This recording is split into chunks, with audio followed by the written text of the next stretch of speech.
Hello. Hello. Hello. Hello. Let's go! Hey, kid.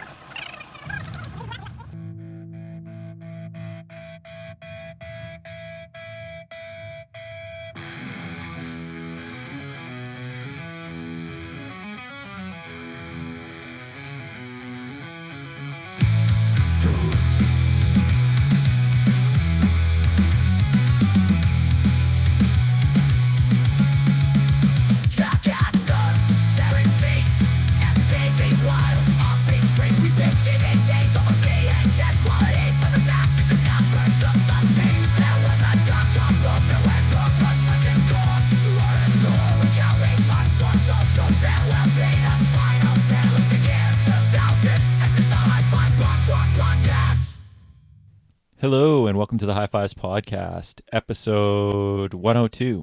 Hi, Justin. How's it going? Hey, Mike. It is going well. How are you? I'm doing well, minus the apocalyptic nature of the outside world.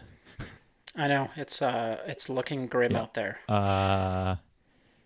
If you haven't heard or you don't know where we record from, we live in Calgary, but the rest of our province seems to be on fire. So we're getting a nice dose of ash and soot in the air. It's really good for your lungs and your mental well-being. But Yeah, there's no more sun. It's just an orange orb Yeah. in the sky and gray everywhere. so that's what's going on here. How's your summer been, minus that? It's actually been pretty great up until then. It's been hot. It's been just really nice. It's felt like a really like a real summer where it's not like, thunderstorms and rain and all that kind of stuff. Plus Stampede, everyone's favorite time of year. Not mine. I'm going to leave it at that. Although, Stampede for some. I will say, as someone that hates the Stampede, over the last few years, they have done a really good job of making it more of a music festival than it ever was when we were kids. Like, I feel like we had the Coke stage and it was like some has-beens, some like up-and-comers, but like pretty like low brow stuff. And like over the last few years, between the actual grounds having legit bands showing up and like big bands, there's also a lot of bars and stuff that have almost turned it into a music festival. I mean, it's not my thing, but it does kind of add to the cultural aspect of the city, and it's not just about being a drunk idiot for 10 days or whatever. That's sort of what I've been thinking about it lately. I'm trying not to crap on it too much anymore, just because I think we always wanted stuff like that in our city, and now that I'm old, I'm like, it's still crummy, but it is kind of cool that we have like this like attempt to do these sort of things. Yeah, and like a big mix. It's not just country music. Like there's a lot of What's all genres like? there's really like top tier like hip hop and EDM that comes into I know you're a town. big EDM guy, right? Yeah, huge. Yeah, 160 beats per minute or death. That's what my tattoo says underneath my fishnets. There's an image for you. But yeah, like even the music at the grounds is super diverse and really bringing in like things that people would very much buy tickets to see, and they're playing for free. Like Beaches and Orville Peck, I think were great pulls. Yeah, and like last year was Jimmy World and stuff like that. I mean, there's a lot, and it's really diverse, and so that's cool. I still don't like the whole like cowboy Halloween thing, but whatever. People can have fun. I'm not fun. I guess that's the gist of it. Tiny cowboy hats for others. Also, we clocked it at 3 minutes 16 seconds before you mentioned Jimmy World. Sweet. I did a good job. I didn't go see them when they were at the Coke stage for free. just talk about them in 102 different episodes of the podcast. Speaking of things that you like that are around, did you go see the new Twister movie? And I'm assuming it's just the Van Halen song throughout the whole movie. I have not seen it. I actually somehow forgot that it was out. I also, but I really want to. And that song. You really want to see it? No. Okay, I really want it to be on Netflix so I can watch it over the course of 4 or 5 days. That's exactly how we watch movies now. Like, zone in and out while watching a movie that you started, and you're like, I wanted to see it, but we'll see. As you look at your phone for a bit, pause it, go eat something, come back, maybe fall asleep for a bit. Mm-hmm. That's the new watching a movie. It's the way it was always meant to be. So I was thinking about this as I've edited the last few podcasts. I don't know if our listeners know you that well yet. So I asked a couple of these questions to Nate in episode 200, so I'm going to ask you a couple quick questions. Just rapid fire off the top of your head.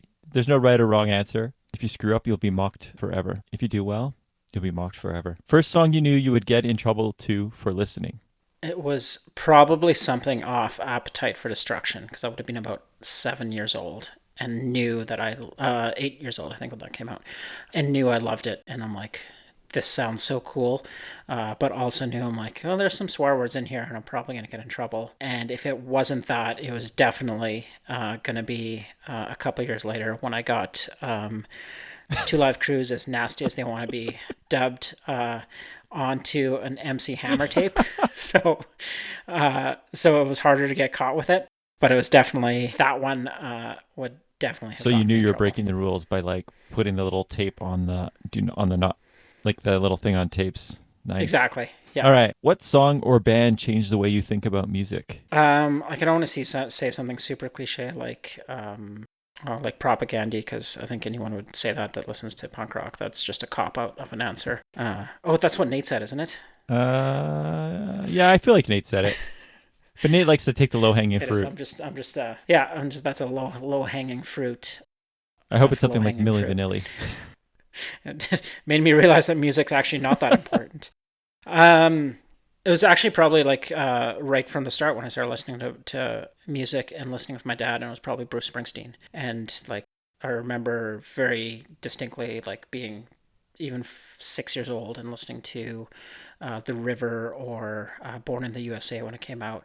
My dad telling me about what the songs were about and the songwriting aspect for it. And that's really when I was just like, oh, there's like real important things being said in music. So from a very young age, it was connected, like music connected to That's cool. That's a good answer. to deeper things. All right, Justin. What song defines your rebellion? And don't pick Propaganda. Humans Being by Van Halen. No, it's well, that is a good question. I think it probably would have been like shifting from alternative to punk rock, and the band that did that for me was Rancid, when they put out Let's Go, and hearing like Salvation on the radio and seeing the video, and I'm like, whoa, these guys they're not like rock stars, they're not, plaid or flannel and the Seattle look. They are like mohawks and studded leather jackets, and I'm like, that's pretty awesome. Good answer. Justin, what's the best Monday morning work song? Manic Monday by the Beatles. The Beatles by the Bangles. Maybe it's written by the Beatles. Who's to say? It was pretty manic back then. We never know. That is a good song. It is a pretty good song, actually. I usually start Mondays on the heavier side, so it would definitely be like a Defeater or Worthwhile or Have Heart or something like that, like something unnecessarily heavy. Okay. To That's fair. You got to get your week going, especially that's the worst day to go in. That's right. Yeah, need something to get through those TPS reports. All right, last one, Justin. Best song about California. Best song about California by Phantom Planet or by anyone else? There's only one answer to this. Exactly. Is it? It's the best song about California.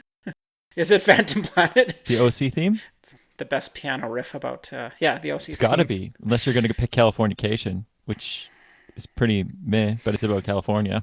California Dreaming by the High Standard version is actually really good. High Standard's a band not a lot of people talk about.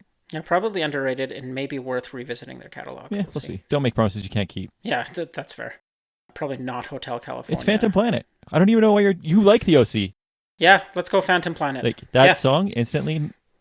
It has at least 2 great seasons. Yeah, that's about it. but one really great season. Mm-hmm. And just a great piano riff. All right. That's the end of the question period. You survived. If anybody else has any questions for Justin, you can email me and we'll get them in the next episode. I will make sure there's nothing inappropriate though. Nothing about his nipple piercing. I only have all 3 of them pierced. Your Secrepolis nipple? All right. Well, I guess before we get into the topic of this episode, we should do what we're listening to. Have you been listening to music this time, Justin? I have. I wasn't stuck in my rut of 2024 music.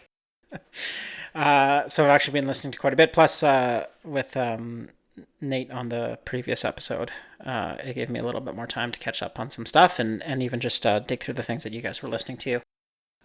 So three albums that came out this year that I've been listening to. The first is fairly recent. I think it only came out a couple of weeks ago. It's July 1960 by Sammy Kay, which you had actually sent to me originally. It was his cover of Jump. Which is awesome. That is so well done. And of course, A Way Straight to My Heart is anything to do with Van Halen.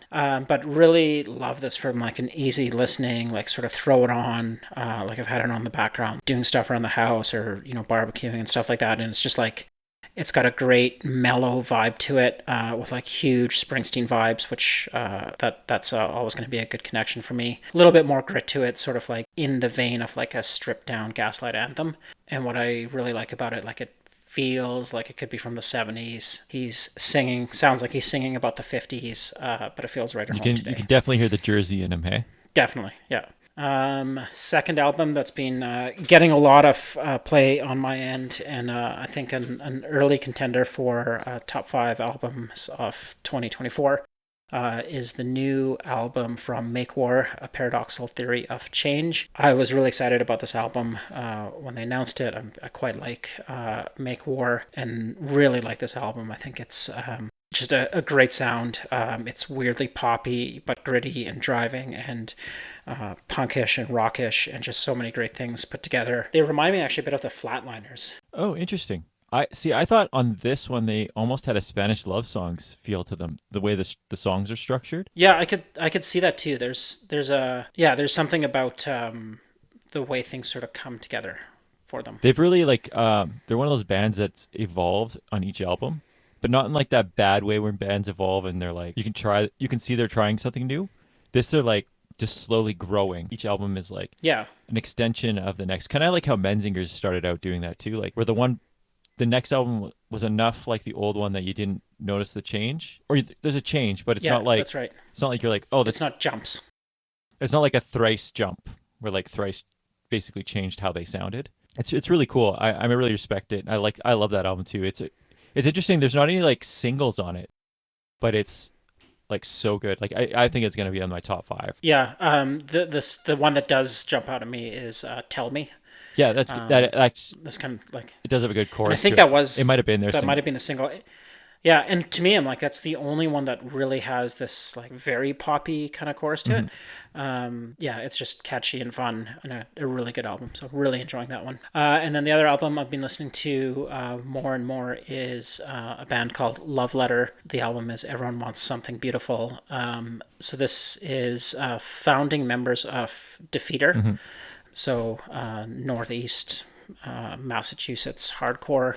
Unsurprisingly, it sounds a lot like early Defeater stuff, which is awesome because I think Defeater is great and very much like this album too. It's out on Iodine Recordings, and the lyrical content is like super deep, very, very personal, very introspective, and just like if you like that sound of like heavier, more broken down melodic hardcore, lots of like action on the drums. It's a good one to listen to, and if you like Defeater, you'd really like this one. It's a really good album. Lyrically, it's really good too. Like there's a lot of emotion in there. Like there's a song about what's going on in the Middle East with Gaza and Israel and stuff like that. That's really, I don't know how to say it, but it's like it's pretty meaningful lyrics when you listen to everything, and because the lyrics are clear, like even though it's like so heavy, like you can hear everything because it's almost like it's spoken. It's almost spoken. Yeah. Like kind of how like Defeater is, I guess. Yeah. I can't remember who the other guy's in another band, but I didn't. Yeah, I didn't know who the other band was either. Where I think the singer is pulled from. Yeah. So. Anyway, it's really good. Good pull, Justin. I really like that album. Yeah, I do like it. Quite a bit. And then I do have a throwback for Sweet this year. Love the Justin throwback. This one was a throwback by choice. I wanted to go back and listen to it, and it reminds me of Nate and our friend Jaron back when we were starting bands, because they both really liked this band. It's their second release, which is Purple. The band is Stone Temple Pilots. So I was sort of thinking of them and thought like I should really go back and listen to it, because I wasn't a huge fan back then, like I was of Nirvana or Pearl Jam were definitely and Smashing Pumpkins were sort of my grunge alternative rock go-tos. So I just wanted to see if I was maybe missing something. And it turns out I'm not. I, Oh wow, that came out of rave nowhere. reviews. You're like, this is like an Yeah. M Night Shyamalan thing. I like that though. Yeah, I respect that you admit that you didn't feel like you missed anything. yeah, like I wanted to like it more. I wanted to give it a good go. I wanted to respect the musicianship that went into it, and I certainly do. Like, it's not to knock them as a band. I don't think they're overrated by any means. I can see the appeal of them. I just felt like that album never really went anywhere, but there are some great tracks on it. Like Interstate Love Song, I think, is a great song. It is. Big Empty is a great song. But yeah, like I don't quite Which see it the way I've seen. what's the some album other cover on albums. this one? Is this the one that's like with the little like dolls or like something? It's like the cherub Yeah, riding. okay. Yeah, I feel like there's something, like yeah. a handful of songs. Like, I know my sister really likes Stone Temple Pilots, and I never did. Like I always felt like they were like the Good Charlotte to the punk bands, like the Blink 182, like the bands that came after that kind of copied a sound. I know it's probably not accurate, but at that time that's how I felt with them. So I never really gave them a shot. I did always really like that Big Bang Baby song a lot. Like I think that's probably their best song, and it doesn't sound like anything that they do. Yeah, I hate that song. That Oh, song's it's a terrible. it's a great song. It's like that "Girl Like You" Uh, song by Edwin Collins. It's just like it's a good song, but it's a pop song. It's like not that kind of style. yeah, it's not like a When he died, I went back and listened to some of that stuff, and I like it a little bit more now. I'll respect it a little bit more than I did at that time. and see, I think I was trying to like along those same lines. Like I wasn't a huge Soundgarden fan. I know that you are, so I was sort of hoping to like go back with a like Chris Cornell sort of thing and be like, oh yeah, I can see really where the appeal was here. Hmm. And just not to my taste, but that doesn't mean it's wrong. Nope, I also didn't know that Scott Weiland was kicked out of the band and replaced by like Chester Bennington from Linkin Park, I did not know that either. like in like the like 2015-ish era. Huh. Um, I know he had a which band. is Like weird. Scott Weiland had like a band that was like more like Oh, was he Velvet yeah, Revolver? that's it. Is that That's what it. he I went was on to like do? So yeah, I was okay, like some sort of cock rock kind of band. yeah, that was coming back to Guns N' Roses. Look, all these things are just connecting Yes, all over the perfect. place. Yeah, but yeah, definitely some some David Lee Roth, Sammy Hagar kind of stuff happening there. Some tight leather pants that are hugged a little too close. Yeah. Also, it seems don't become a lead singer for Stone Temple Pilots because it doesn't end well for you. Probably not. Uh, wow, dark. Just like outside. Good list, Justin. I love that you did the throwback. I also love that you admitted to not liking something. That's good. The first band I was listening to is a band called Softkill. I'm guessing you've not heard of Softkill before. I have not. Good, because you won't like them. If you're familiar with Softkill, they're a post-punk new wave band, and Escape Forever is their follow-up to last year's Meadow World Peace. The last album was a little darker take on that sound, whereas this new album, Escape Forever, feels lighter and more upbeat. It's the kind of album that you could soundtrack to your summer nights because they've really leaned into that 80s new wave sound of bands like The Cure and Joy Division. Kind of that sound where you were able to cross over from sad and angry teenager, but also pop music. You know, like there's that fine line in new wave that's pop, but not like full radio Hmm. pop, but it's poppy enough that like it would appeal to most people. Yeah, before it goes like into the more abstract, Oh like yeah, then there's like yeah, yeah. there's other. Anyway, they kind of really lean into that. It's just been hitting all the right points for me lately, and also kudos to whoever in that band came up with the idea to use samples throughout the album because it makes it sound like it's like a mixtape kind of. There's like weird little like interludes, like so it almost sounds like they were putting it together like a mixtape. It's kind of cool. Next band I was listening to is a band called Homecoming. They're from the UK, and their album title is called Pop Punk from Wish, which I think is a funny title. And I guess they picked it because someone said they were like Blink 182, but from Wish, which made me laugh. I don't know if that's both a great compliment and criticism. Yeah, it's kind of funny. I don't know if they were joking about it or if somebody else. I like there was. It's a fairly new album. I think it came out in the last few weeks here, and I don't know if like when I was reading about it, someone said that in one of the reviews or something. I found out about this band in maybe the newest way to find music. It was via someone's Instagram story where someone used the 15-second sound clip of a song of theirs, and I was like, "Oh, that's cool. I'll check who that is." But it was like nothing to do with them. It was just like someone used it in the background. So if that becomes the new way to listen to music or discover music, that's really weird. But you gotta adapt. I think that's like maybe not seeking out new music, but I'm sure there are bands that have made just gobs of money or notoriety from like suddenly just hitting a trend on TikTok. Oh, I'm or sure for sure. Like some of Instagram. the pop bands probably are basically TikTok bands now. Yeah. I think I read somewhere once there was like a formula to how long a song should be so that like TikTok can pick it up. I mean, I guess you do what you got to do. Back to Homecoming. On the surface, they're just a good pop punk band, and they do lean into the whole Blink thing and own it. But on my second listen, I started taking a bigger listen to the lyrics, and they're deeper lyrics. They're not like songs like about I don't know what's a stupid Like Blink. girls and tacos. Yeah, like there's a song about depression. I believe it's the singer's depression. There's one about donating stem cells, which is pretty deep. And then there's also one about Dungeons and Dragons. So I don't know where that lies in at all. But Oh, they had to branch out somewhere. Yeah. That's a stem cell joke. All right, nerd. All in all, solid find, great EP if you're looking for some great pop punk. Third one I was listening to came at the recommendation of Nate, who you may recall from some of the previous episode as the other guy talking about music that isn't Justin or me. Nate told me to check out the band HeartWells and their new album, The New Old School. And if I'm being honest, I had really low expectations due to the name of the album because I think it's a terrible name for an album. Or because Nate recommended it. It's a safe space, Mike. You can say it. Nate's been really laying into me about his recommendations to me. He's like, I can't figure you out. I send you stuff all the time and you either like it or hate it. I'm like, and he's like, he can't figure it out. It's driving him nuts, I think. But I was wrong about this band. I really like it. The first thing that hit me was that it sounds like the NoFX album I've been craving for years.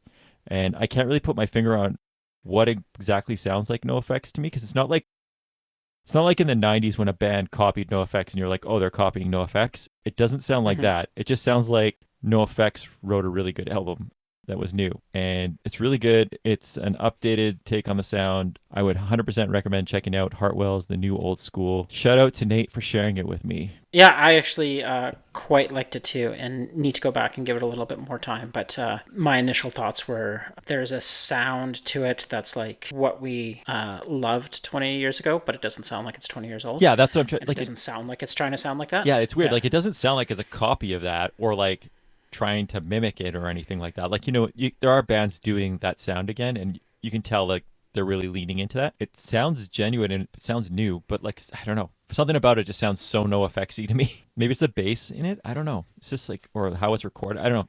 Something about it. Like his voice isn't like Fat Mike's voice at all. I don't know. I really like it. I've been listening to it a lot. Last one is not a throwback. It's also a new album. It's a band called Pack Rat. The album is called Life's a Trap. You can go ahead and make your joke about how I like things with rats for some reason, even though I hate rats and rodents. I know. For a guy that hates mice and rats, I think a band could be called like the Rats or Well, you probably like Rat-a-tat-tat. I do like Rat-a-tat-tat. Yeah. But they could be anything, and I'm sure you would give them at least a listen. Zombie Rats from Mars. Mm-hmm. If they were called like Skull Rats or Surf Rats. Skull Rats is a good name for a band. Skull Rats is, yeah. Anyway, rat skulls.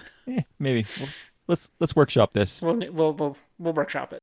Pack Rat is a side project of Patrick from Chain Whip, who's a band I really like, and it features members of the Isotopes and Brat Boy and of course Chain Whip. It's 13 songs of garagey power pop punk, which sounds like a lot, but if you listen to it, it doesn't feel like it drags or anything. Like sometimes with that sound, it can drag on an album and it's more worthy of like a single or something.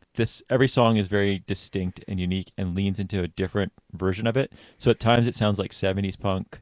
Other times it sounds like Ramones core. Sometimes it sounds like modern power pop or pop punk. So it's really good. Worth checking out. And that's what I've been listening to. Very nice. Lots of good things to check out as always. So thank you for that. Thanks, Justin. Thanks for faking some interest. Or not faking interest. I don't know. Can't tell. It's all good. We're not releasing the video where my eyes gloss over. You took a nap? You weren't even in the room. Are we back? Are we on? We're still doing this? I was setting my fantasy baseball lineup while you were doing that. Oh, that sounds worse than listening to what I was listening to. I made my choices. So the topic of episode 102 is the year 2000. I don't know about you, Justin, but growing up, the year 2000 always seems so far away and so futuristic. In my head, 2000 was like the Jetsons, right? Like we were going to be in flying cars and using AI and have robot maids, all that kind of crap. But it came and went like any other year. Pretty much. Basically, like We it survived Y2K. yeah, That was... that's what I was gonna say. The first big thing was Y2K happened, and it didn't fuck up at all. It's probably because your family had a Mac, or because Al Gore invented the internet. Sticking with that, on the tech and science side, we saw the International Space Station welcome its first crew. Are you a space guy? Nah, Do not you really. have an interest? Like, I could just care less about like rocket launches and space, like lunar exploration, stuff like that has zero interest in I me. did like going to the planetarium when we were kids, but just because of like the star thing, and it felt like a field trip where you could take a nap. Yeah, like I'd be down for that. Like, we need more research into naps. Yeah, space isn't my jam. Obviously, I understand the importance of it. PlayStation 2 came out, specifically, according to the article I read, to compete with Sega Dreamcast. So, like, 10 people in the world all of a sudden found out their Sega Dreamcast was obsolete. One of them, I think, A being Crazy Dave. Taxi. It was so good. Our friend Dave had a Dreamcast. I'm pretty sure he's one of the only people in the world. I never had, certainly, obviously never had a Dreamcast. I'm not an idiot.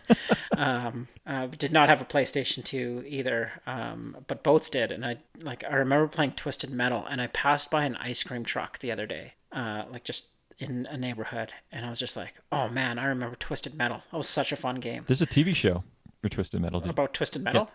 It came out this No, year. I had no idea. It's apparently okay. I haven't seen it, but I don't remember that game very much, except that it was like you battled in a car, right? Like kind of like Yeah. yeah, okay. That's the one. Yeah, that was really bad. I don't know what this TV show could possibly be about, but No, I'm not sure. But a few people I know watched it and said it was really good. I kind of forgot about it until you just mentioned it. So I'm assuming people attack people in cars, and there might be a killer clown. There's a clown in that, right? This yeah, is I think all there's, adding up. Is the clown in the ice cream truck? Maybe. If I thought about it long enough, I could probably No, that's all right. get the name That's- too. But we don't have. We got more important things to talk about. Yeah, like the Human Genome Project. It released its first draft in the year 2000, which is actually kind of important. It's something I think they're still working on, right? Like they're still chipping away at all that stuff. That's above my pay grade if understanding in science. So I'm far more interested, as you know, about frog DNA closing the strands on dinosaur DNA taken from mosquitoes trapped in amber. we're almost there, bud. We're almost there. I just saw they're making another one. Did you know that? How are they making another one? It's going to be amazing. Why not? 50-50 shot at this point. I was talking to somebody about this today, and they were like, it doesn't matter who's in it. People will go see it just because of the dinosaurs. I'm like, that's why I go see it. There was a giant stock market crash due to the tech sector falling out, which led to a giant recession in North America, specifically in the United States. I feel like I don't know enough about this, but I feel like this is when you hear about all the tech stock bros, like basically doing the... Is this like the .com yeah, bubble? this is the .com bomb. Doesn't it seem early for the .com bubble? I guess not. I don't know. I've no recollection. I don't think I had any sort of money to invest in stocks. I don't have money to invest in stocks right now, but I definitely didn't have it in the year 2000. I was working in a bagel shop and a record store. Those aren't high-paying Trying to get gigs. through university. Yeah. Yeah, bagel stocks were way down. Yeah, bagel stocks were way down. Once they found out about carbohydrates, things collapsed. that really sealed the deal for bagels. I tried to look into Canadian history, and legitimately there was very little that happened in Canada, from what I could tell, other than that the Alliance Party formed, paving the way for a bunch of morons to continue to ruin this country. My own personal thoughts. And old man Trudeau passed away. Probably those same people cheering about it. Oh, that was Pierre Elliott. Yeah. You might know him from a Fleet of Foot song. Mm-hmm. Or the FLQ crisis. The FLQ crisis. On the topic of politics, the United States saw what at the time was the most interesting election spectacle. The Bush versus Gore election scandal, and who actually won ended up with a bumbling fool running one of the biggest powers in the world. But in retrospect, that all seems very sane when we look further ahead, right? It's like, I don't even know where to start with U.S. politics right now. Oh, yeah, like, well, first off, if you've got a wrestler in your corner, A-okay. Like, might as well just start running I'm just waiting for Stone Cold Steve Austin to come out and crush some beers for somebody. Let's just have a Royal Rumble. We should. It's sort of like, it's not that far off from a golf match, so... I forgot about that. Anyway, I don't want to offend anybody, but the whole Bush versus Gore thing was like pretty crazy at the time. Like, I don't remember exactly how long it took, but I feel like it was a few months before they actually settled on who won Florida, right? Do you remember? Yeah, like that was yeah, because it was like early reporting, and they like didn't okay, well, we don't want It to doesn't get really into where it is, matter. but yeah, it was a long time before it was Yeah. resolved. In more interesting things, because I like TV more than American politics, Survivor aired and still airs. Were you into Survivor ever? I don't feel like you were ever a Survivor guy. Not even once. Yeah. I just recently got back into it, and I know some of our friends are diehards into it. I'm enjoying it again. It is what it is. Malcolm in the Middle aired, which is, I think, a pretty popular sitcom. Again, I wasn't super into it, but I know it's got its place. And then Jackass also aired, which really lined up perfectly with my angsty 20-year-old bored self. It filled the void left by all the snowboarding videos with Boozy the Clown, which I believe was called the Whiskey series. Do you remember Boozy the Clown? The whiskey series sounds more familiar. Gordo was really into him. There's a whole Boozy the Clown thing. Basically, like a precursor to like Jackass stuff, like people pulling pranks and stuff. Jackass was pretty, like, for the time, was pretty crazy. I mean, now with the internet, Jackass is probably tame. Yeah, although I did watch the newest Jackass, like which is maybe a couple years old, and it was still really funny. I can get into it, but I might just be too old. It was definitely funny at the time, and I can see why people find it funny. Movie-wise, some of the big ones were Castaway, American Psycho, which I was thinking about. I went to that movie, and it's one of the only movies I've ever walked out of, like halfway through. But I've watched it again, and I like it more now. I don't know. Do you like American Psycho? Um, I was my first reaction was like, "What? You walked away from it, or walked out of the theater?" And then I'm like, "No, that might be the right reaction." I'm like, I don't get what the huge deal about it is. It's Like, yeah, it's I mean, it's okay. fine. It's more interesting now. I was with somebody on like I don't know if it was a date or not. What, I can't remember. I was with somebody and they didn't like it, and it got weird. You know when you're watching a movie with somebody and they don't like it, and you're like, but I wasn't liking Yeah, it that much and you either. feel like obligated to not like it too. Yeah. Almost Famous came out, which is also a movie I don't overly love, but I know people really like. I do quite like it. Yeah, it's I good, thought it was but I okay. don't love it. Gladiator came out, which I do like, but I also find it funny they're making a Gladiator 2, or they've made a Gladiator 2. Requiem for a Dream came out. Did you like that one? That's the drug one. I feel like it's one of those movies that you felt compelled to like. I can see that. I can't recall anything about it, and I don't know. I feel like it's kind of like Kids. You need to watch it once, and then you don't ever want to watch it again Yeah. because you need a palate cleanser. Like, I felt like that's one of the movies I Yeah. needed a palate cleanser for. It also really scared me of any sort of like hard drugs. Like heavy drugs. Yeah. It did kind of creep me out with that, of getting involved with that kind of stuff. Oh Brother, Where Art Thou, which I've never seen, but the soundtrack's phenomenal. Bring It On, which is about cheerleaders, which I liked probably more than most of those movies. Yeah. It was like that was one of the contenders, right, for best picture that Oh, year. clearly, right? It's got to be. Yeah, up there with Castaway and. Yeah. I can't believe Castaway won. I don't know if Castaway did. I think Gladiator might be one. I don't know. Loser, which I don't remember at all, except for that Teenage Dirtbag by Wheatus is like the big song from that, which is probably the only Wheatus song. Is this all from the same year? Yeah. Like, how is this possible? Ladies Man, probably a terrible movie, but Tim Meadows is so underrated. He is. But this is also that era of like, if it was a funny SNL skit twice, like they're like, all right, greenlight the movie. I'm sure we can stretch this out to 95 minutes. And people like me went and watched them all. And X-Men came out, which at that point was easily the best superhero movie. For sure. It blew my mind at that time. I don't know if it holds up. And it's kind of funny that Deadpool's coming out and Hugh Jackman's still playing Wolverine. They really made a life out of that. That was filmed in Kananaskis, like just up the road. Oh, was it? I didn't know that. Mm-hmm. Interesting. Yeah, the first and second ones were up there. In retrospect, it's probably better than the rumor that Danzig was playing him at the time, because I don't think Danzig aged as well as Hugh Jackman. And then I know I mentioned this in the last episode, but as I was going through all the music and pop culture of the year 2000, I realized how out of touch I was with regards to what was popular, both music and movie and TV wise, in the year 2000. I thought it was kind of interesting how disassociated I was with what was going on, and I think a lot of that had to do with just the age we were and what we were doing. I think we brought this up a little bit last episode, but looking at the music, there was a bunch of non-punk adjacent albums that I'm way more into now, and probably just didn't pique my interest at the time. So some of the standouts or notable albums, looking back in sort of the alternative to pop rock world was Radiohead, Kid A. I still don't really get Radiohead, but I do get that this is considered like one of the best albums of all time. So it'd be kind of weird to not mention it for a year 2000 episode. The Coldplay album, like their first big one. Well, that was the one that cured insomnia, right, for so many people. What? Is that a joke? Is that real? I don't know.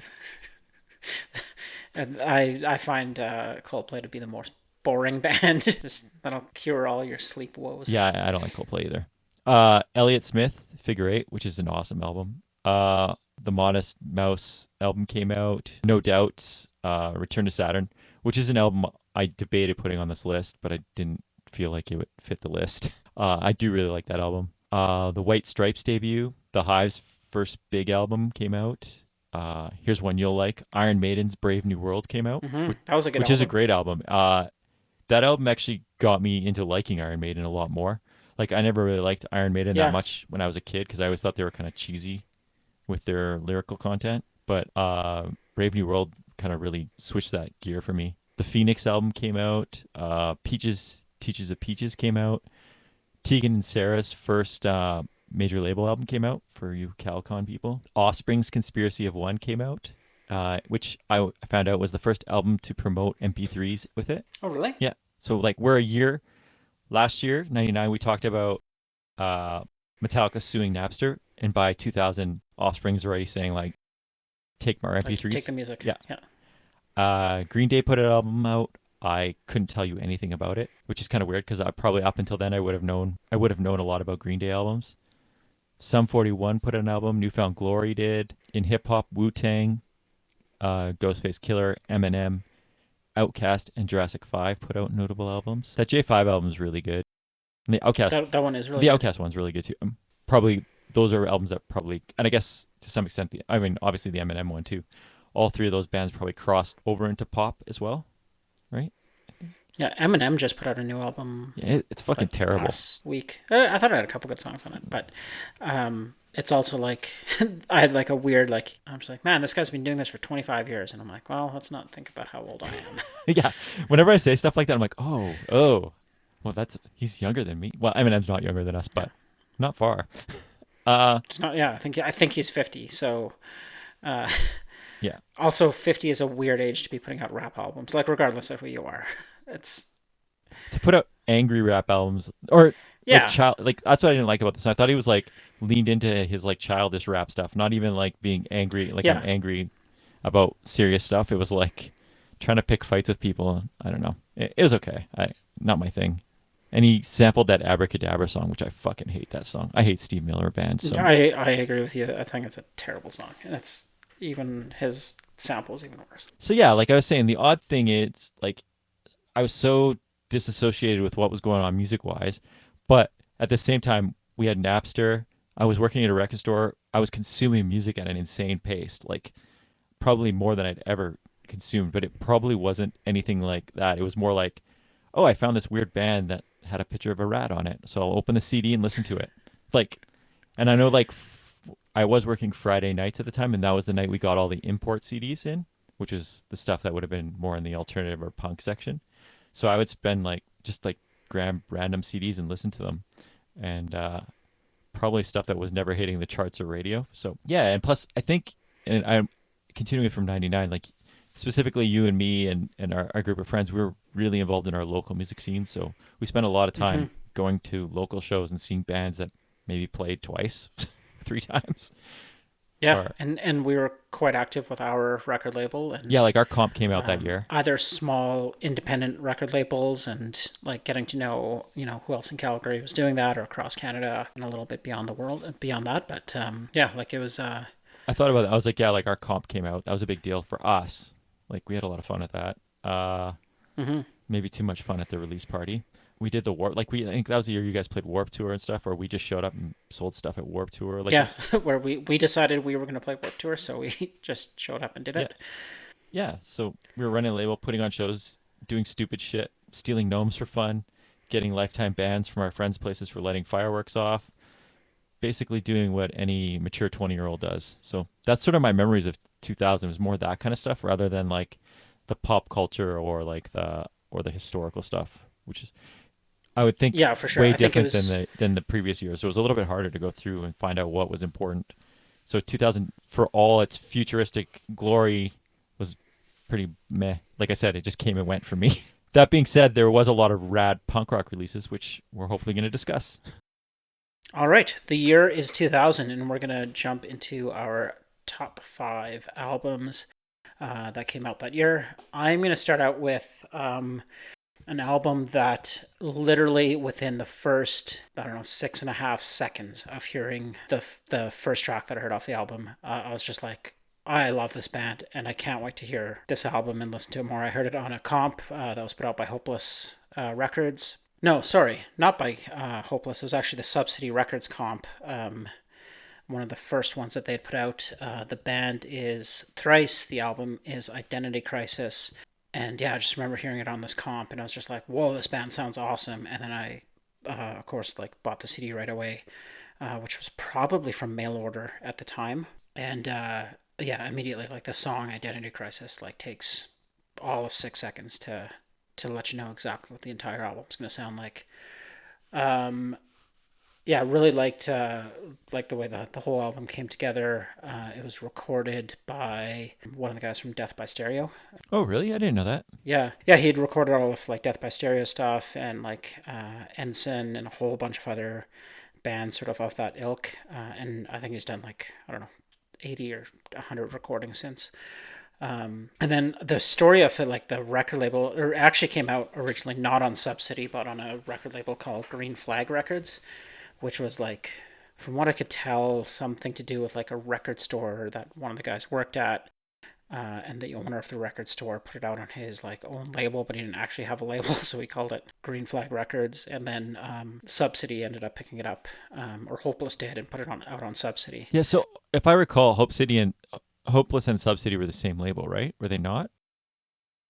Yeah, they are the same label, or Subsidy's an offshoot of Hopeless. Mm-hmm. And one of the things I actually really like too about Subsidy, and from what I could figure out, is the reason that Thrice went with them instead of Hopeless is Subsidy has a basically like a commitment that every record has a cause behind it. So there's like for every record sold, there's a donation or a charitable donation that's given to the different bands. So, like as those Take Action comps came out, I think a lot of that stuff kind of really trickled through on like connecting punk rock to causes and bands to things that they believed in. So I thought that was really That's cool. awesome. I feel like Thrice's was like some sort of like give instruments to kids or something like that. Was it? I feel like, or I might be making that up in my head. But when you're saying that, I thought it was give instruments to animals. So maybe. oh yeah, well of course. Um, so stupid. Yeah, love this album right from the second. Interestingly enough, I read that their bass player in the year 2004 said he's over this album and doesn't really want to be associated, I'm gathering, with that sound anymore. And I'm like, well, it's like 4 years after he put out that album. But I could also see it being like, you know, even though they recorded it when they were 20, which is also shocking, by the time you're 24, that probably feels like a lifetime away. And those are some of the songs they could have written, a couple of years before that, so they feel even more Mm-hmm. removed from where they started. And then when you see where that band went in like 2006 and 2008 and beyond, you're like, well, like they're not even the same band that put out Yeah, their first 3 I albums. can see why they wouldn't want to play any of that stuff. I mean, for me, that stuff's I'm more into that stuff than any of their newer stuff. I know Nate and me often disagreed about this, but I can see if you get into that new stuff, why you'd be like, I'm not playing. Like, they're basically not a punk band anymore or a metal band. They're like Yeah, a for sure. alternative rock band now. So it is. I mean, I love this album. I can't. I think both you and me fell in love with this band right away, and we're all in. Yeah, for sure. Like full in right from the get go. Huge fan of this record. Good pick. Which song did you end up going with? And sorry, I for the reason that they pulled me in, it's the first song. It's Identity Crisis, and it's just that muted beginning, and then it all like drops in. The whole band kicks in, and I'm like, that sounds so good. Yeah, it's awesome. I love that album. My only complaint would be that it sucks the recording quality on it. It's just like a little bit like raspy and it's just a little bit like compressed. and, I would say it was compressed, but it's still like for me. I'll go back to this album all the time. Love it. yeah, there's so many good parts, like great harmonies, great like parts where they just kind of let the guitars hang and the rhythm section carry songs, and like yeah, just good hooks throughout almost every track on it. So it's a great album. I think again for me at that time it was not your standard Fat Record punk band, right? Like they were a little bit different. So it was like I think we discussed in the last few episodes how we'd been branched off, and that was definitely one of the bands I felt like they were punk enough and metal enough, but they were a little bit different than like they weren't trying to sound like Lagwagon or NoFX or No Use for Anything. Definitely, like, and not just like sort of double time skate punk. Yeah. It was a little bit more chuggy, a little bit more driving, and probably a little bit more rooted in metal. Yeah, great pick, Justin. My first pick is also a very loud album. I think I've brought this album up probably 6 or 7 times in the 100 or so episodes we've done of this podcast, but it's for good reason. It's one of those albums that I always go back to. The band is At the Drive-In. The album is Relationship of Command. And it's just, I love this album. I still remember hearing it for the first time and it blowing me away with that wall of noise, emotion, and energy. And it's like, it's funny looking back on it now. And if you read about it, the band doesn't like this album, which I think's funny. Really? Yeah. It's not that they don't like the album. I think the turmoil of like exploding and then recording this, they didn't like how the recording came out. They said it didn't capture the energy of the band, which I think is insane because I think it's like, I don't think anything could. yeah, I guess, I don't know. Like I know there are diehard At the Drive-In fans that like the album before a little bit more, but yeah, this album just rules. Like everything about it is so good. So good. I was gonna say in the book Sellout, really enjoyed reading about like how they came together and how they got so big so fast. And yeah, like how unbelievably explosive their live show was.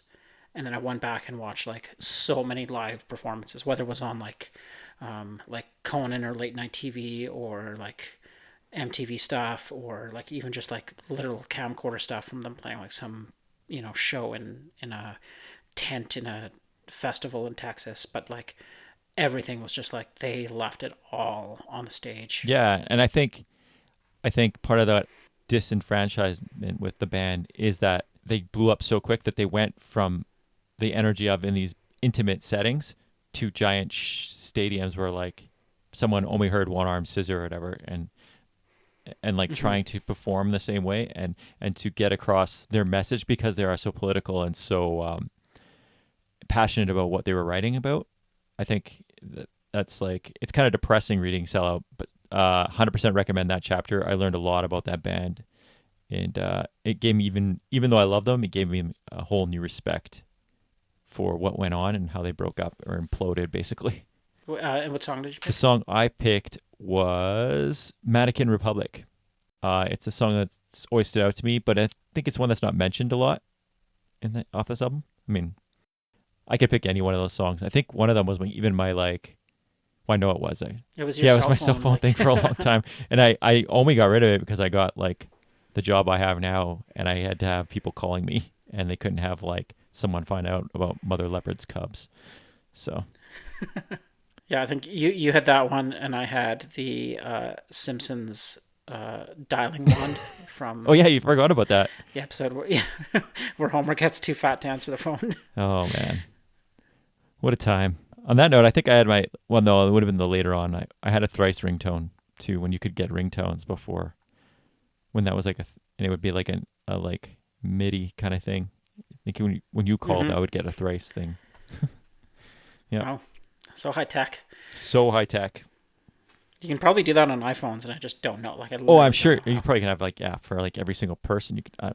Anyway, what was your song? So my first pick for the year 2000 is from the album Identity Crisis. The song is Identity Crisis, and the band is Thrice. At the Drive-In, Mannequin Republic off the album Relationship of Command.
wasteland. Why find a place? You know we're talking with you, man. Go section to the main camp. I get sent to the back of his head again. Then sprinkle to the jet lag. Get the wrinkles made with the owner's manual. With the owner's manual.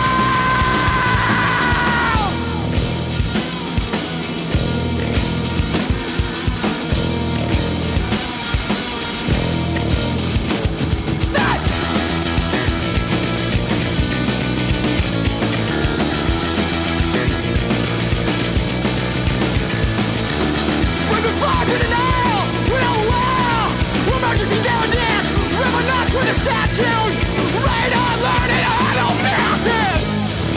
Sutured on the patience of this mountain hell. 1 minute from the pages of this burial ground. Sutured on the patience of this mountain hell. 1 minute from the pages of this burial ground.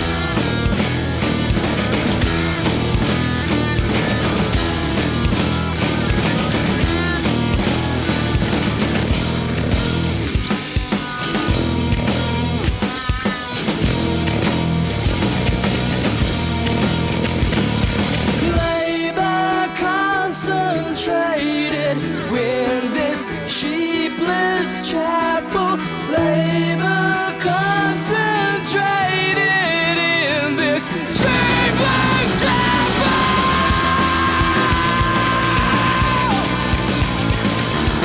They go to wasteland. They go to wasteland, baby. They go to wasteland. They go to wasteland, baby. They go to. Sutured on the patience of this mountain hell. 1 minute from the pages of this burial ground. Sutured on the patience of this mountain hell. 1 minute from the pages of this burial ground.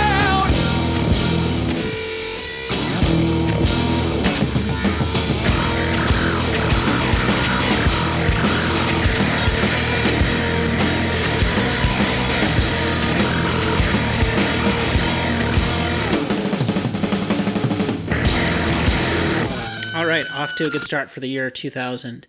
My second pick is probably a little picking up where I left off just a couple years ago.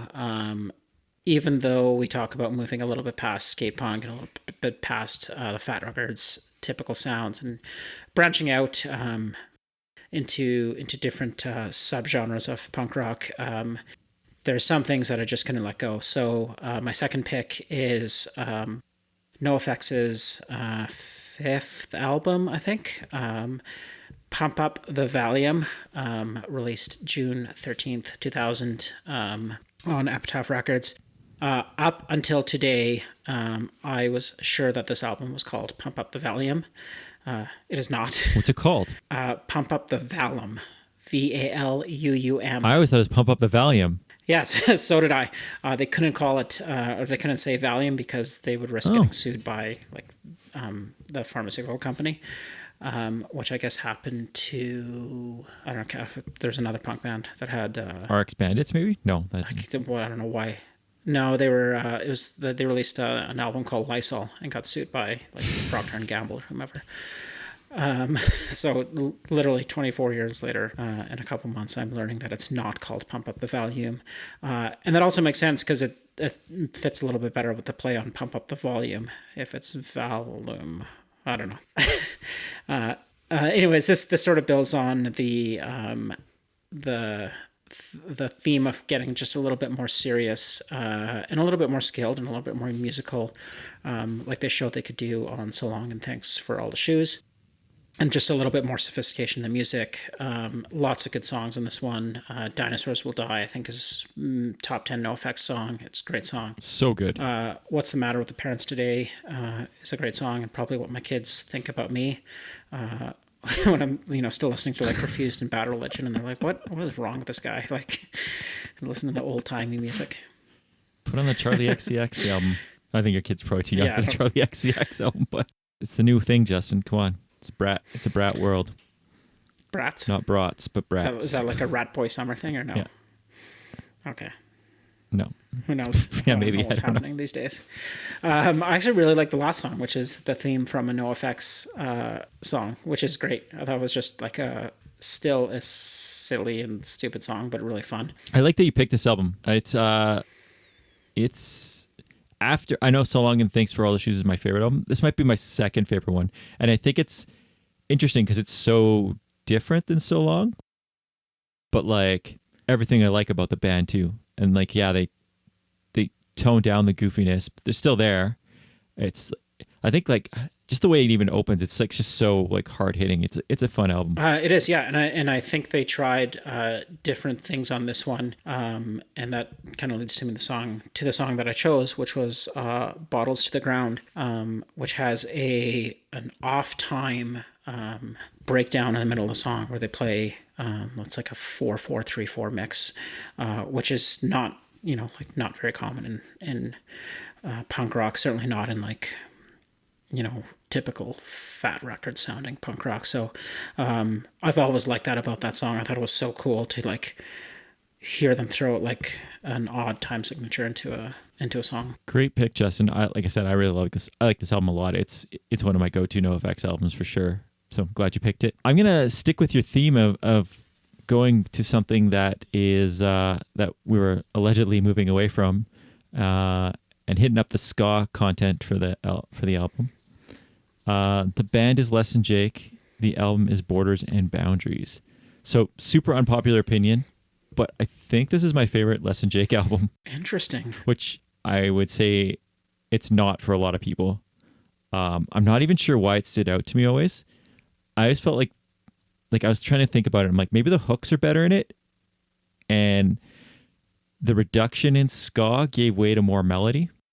Like they were less of a ska band on it, even though it's still ska to some extent. I really don't know why I liked it so much. Or maybe it's just like when it came out, like this one hit more than Hello Rockview or the one before that. Like I had liked Less Than Jake, but I didn't like love Less Than Jake. This album I always did. One thing I kind of forgot until I did research is this wasn't recorded for Fat. I was going to say, this came out on Fat, though, didn't it? It came out on Fat. They recorded it for the Major, but the Major went under, so they were allowed to buy it back, and they bought it back and put it out on Fat. Oh, interesting. Yeah, I didn't know. I remember at the time it seemed like it came out of nowhere on Fat Records. Yeah, it did, basically, because I don't think they were signed to Fat. No. So they just like shopped it around, but they said the Fat was their number one choice, which whether that's true or not, it was kind of cool to see a band go from like I think they were on Capitol to Fat Records and like put something out. I just always really liked this album. The song I picked was Gainesville Rock City because of the obvious nod to Kiss. It'd be kind of silly for me not to use it.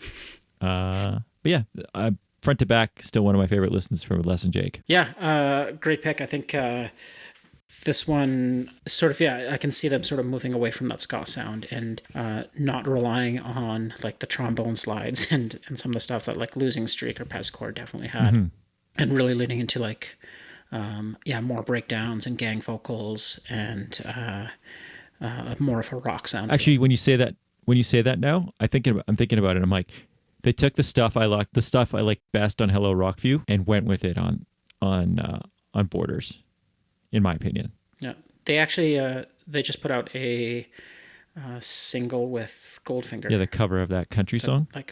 Popped up on my Spotify. I think I pressed play and forgot to listen to it. But am I missing out? No, I mean it sounds a lot like the song that's on the radio all the time. I'm sure you heard it during Stampede if you were that version, but. It's like Post Malone and somebody, and who's that? Like a hipster, not like that country artist that's popular right now. Morgan Wallen, I think maybe. Oh, okay. So you can imagine what it sounds like, but they didn't change it very much, except that it sounds like the guy from Less Than Jake and Goldfinger. Yeah, I think 2000 might have been when Goldfinger released like their covers album. No, Stomping Ground came out in 2000, which has 99 Lift Balloons is on that. So yeah, which. I've never gone back and listened to. I liked that album a lot when it came out. I don't know if it would hold up for me. I shortlisted it for this, and when I went back, I'm like, it's good, but it's not like. It didn't move the needle. I would hold on to their cover of 99 Lift Balloons is really good though. It is really good. Goldfinger's actually really good at covers. They're great at covers. That cover album is really good. Like Man in the Suitcase is really good, and For sure. Yeah. All right, Justin. Pick number 2, NOFX, Pump Off the Valium, not Valium. And the song is Bottles to the Ground. I will never not call it Pump Up the Valium. Les and Jake, Borders and Boundaries. The song is Gainesville Rock City.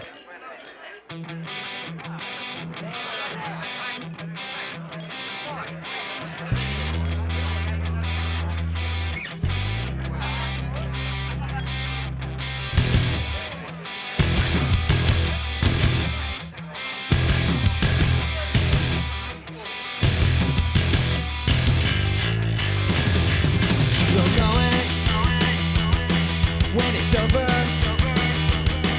Doors are closing. Feel the sober staring at you. You know you better take one last good look. One more round and it falls to the ground. Smashing out that glass, running supersonic sound. Gotta pull the plug, man, when it's time to die. Oh, whoa, whoa, whoa, whoa, bottles to the ground.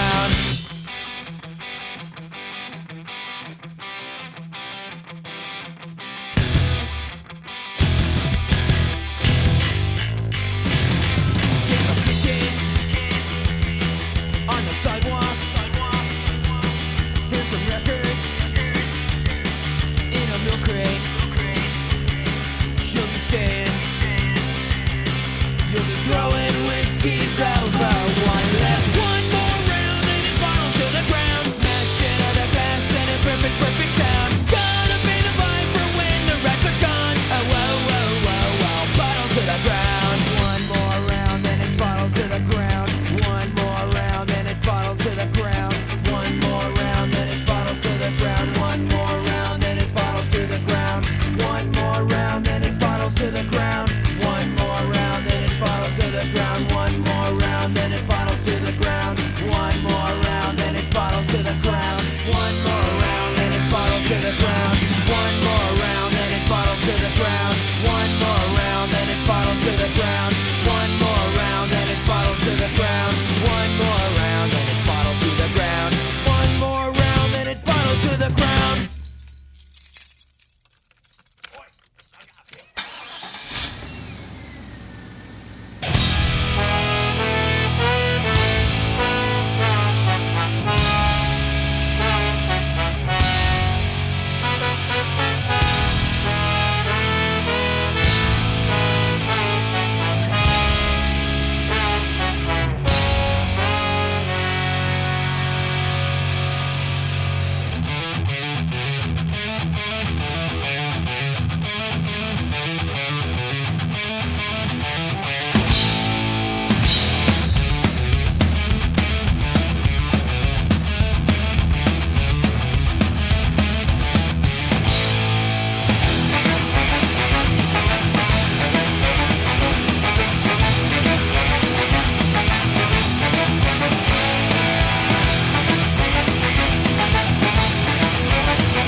This map hung up on the truck stop hallway door is looking worn and I can hardly read it anymore. I feel like I'm a speck thrown on the map and I can't help my urge to laugh. I never used to feel like that. Well, I'm half awake and half a world away. All my past mistakes and every misspent day, I wouldn't have it any other way.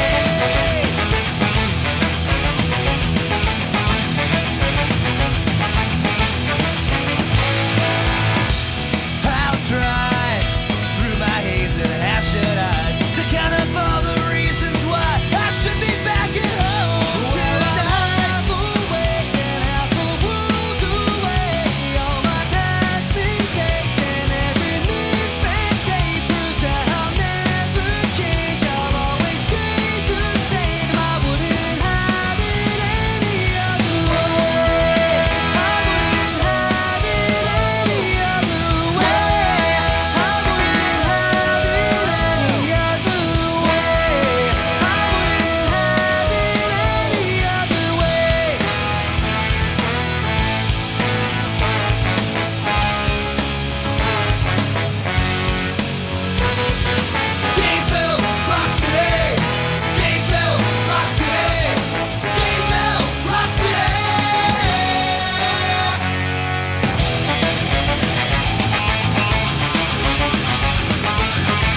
welcome back to the Morgan Wallen podcast. Fuck, I hate that guy. Well, I don't know anything about him, but I hate that song on the radio, and now it's in my head. I need some help, Justin. Oh, That's the chorus. best of That's the luck to you. chorus part of it. I need some help. Is that what the chorus is? I actually can't. I have no idea. When you hear it, you'll know it. It doesn't matter. I'm sure I will. All right, it's time for pick number 3 in the year 2000, and we're going to bring this one back to the fine city of Calgary, Alberta, where we called it home. Well, it's always been home. It certainly was home in 2000. This is picking up from one of my band picks in 1998. The band is the Everymen. The album is the Everymen versus the Lowest Common Denominator. I'm not sure when it came out, but it was released on Meter Records, which I think was their only release on Meter, and recorded by Casey, which is I think the only one that they recorded. I'm trying to think. Did they only have the one album? Actually, like that was actually released, other than like they have the tape and the 2 LPs, right? And 2, they have an EP and an LP. Okay, I think. and then this is the only CD, and then they have the Everyman can make a crappy CD, but that was never actually released. Is that how it goes? Yeah, that was never actually okay. released. Yeah, because they broke up before I think that one. And then they came became out, the fail, or like some of them became the failure, right? And then that was on Meter though. And the failure was on Meter. Side note, Meter's putting out stuff now. They started like kind of kicked up again. Oh, really? Like, they put out that JSM album. I think they put out a few things now. Well, that's right. Yeah. I don't know if they're putting out the new Adamans album. The new Adamans album is coming out tonight, actually. I guess but I don't know if they put it out, but Dean must be doing all that stuff again. That's kind of cool. I mean, I wish I had enough.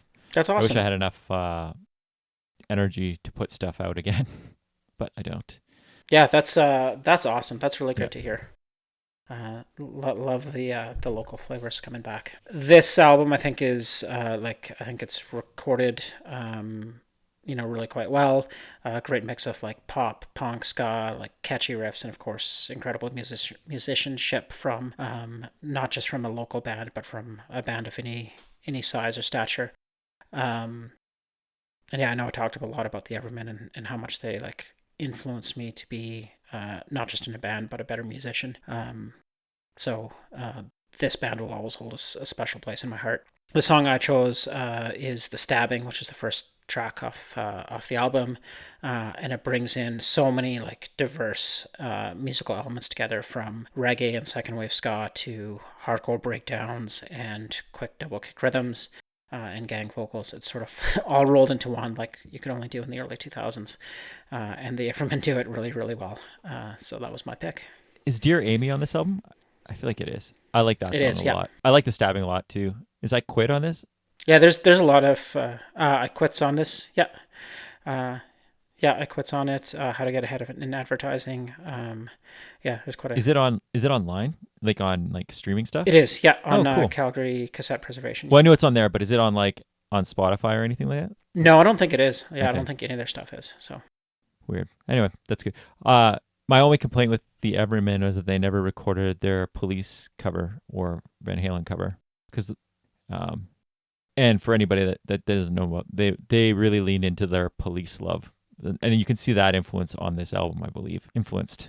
yeah, it could have been, is influenced as much by the Police and a lot of 80s sounds, as much as it would by like Propaganda or like Suicidal Tendencies, or like a whole, like just a broad spectrum of music bands. Good choice. I might have to listen to that album tomorrow.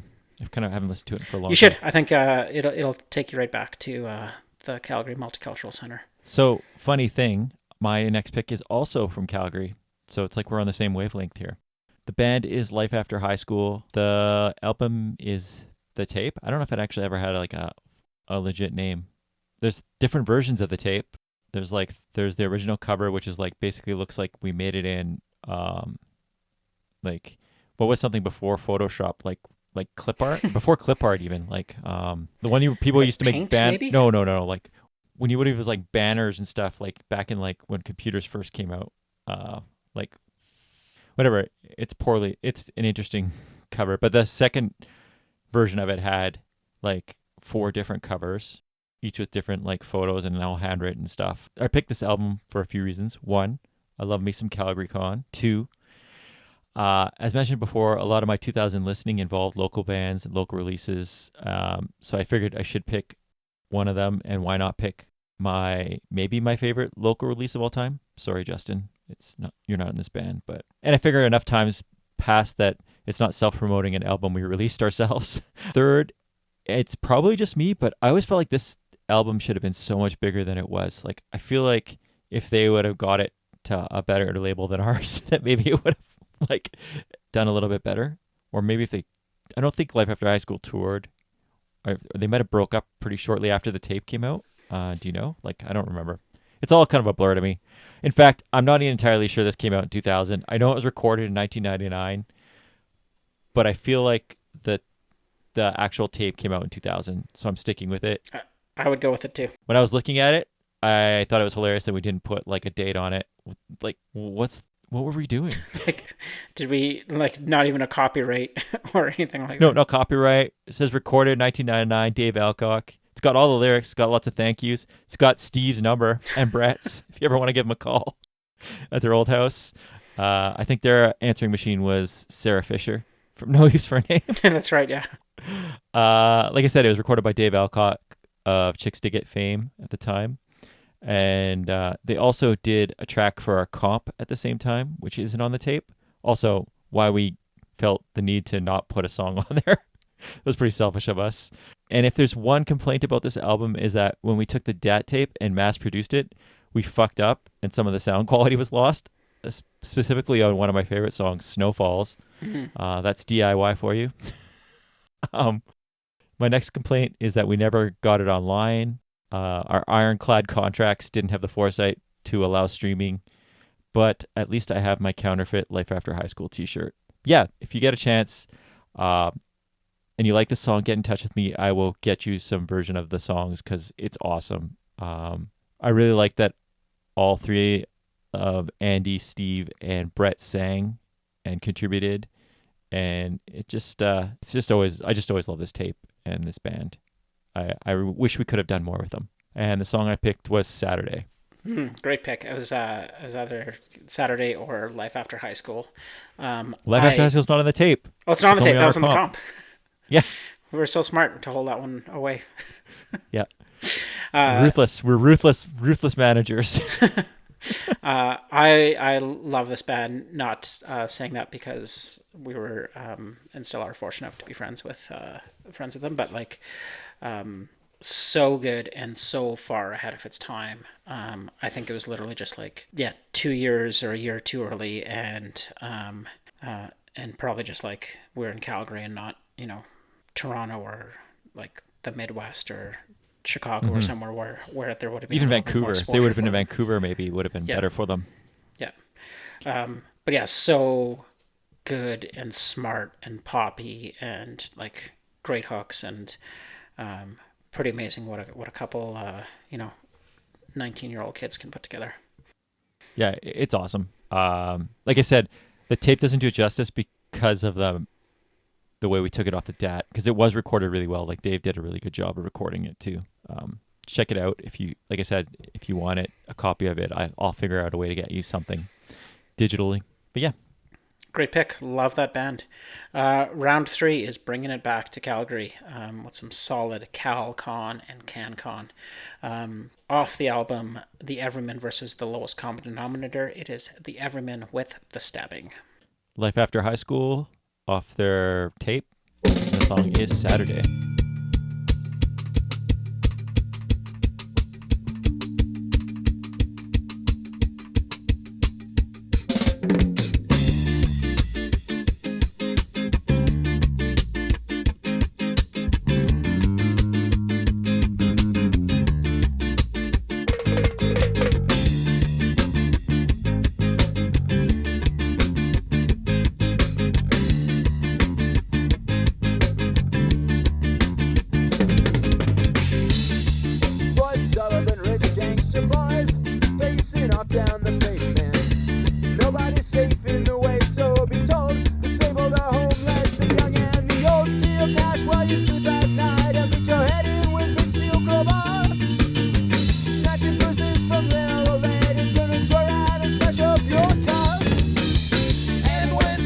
situations arise, you will stand round with gawking eyes, desensitized and mesmerized by the gasp and lost breath as defenseless child dies.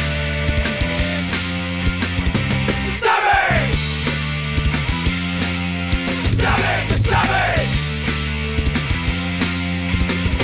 Stabbing! Stabbing! Stabbing!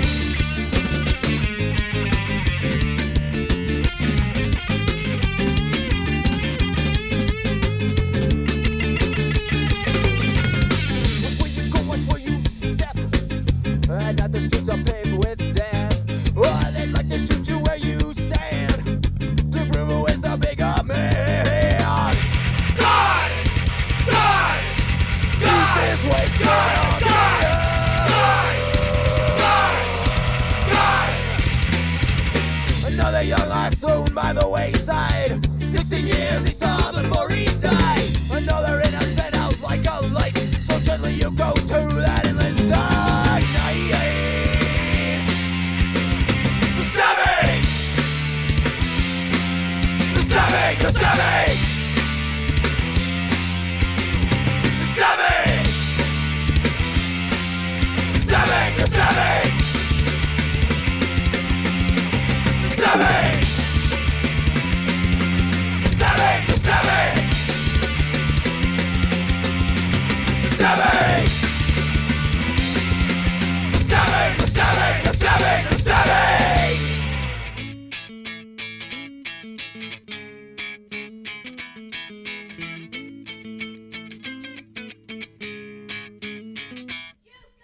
Saturday, Saturday, I'll drink and smoke and eat my favorite food,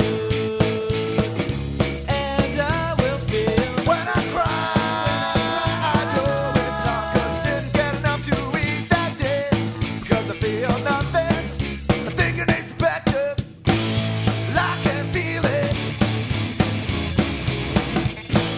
Stop your crying, at least you got your friends, you got your mind when you plead that.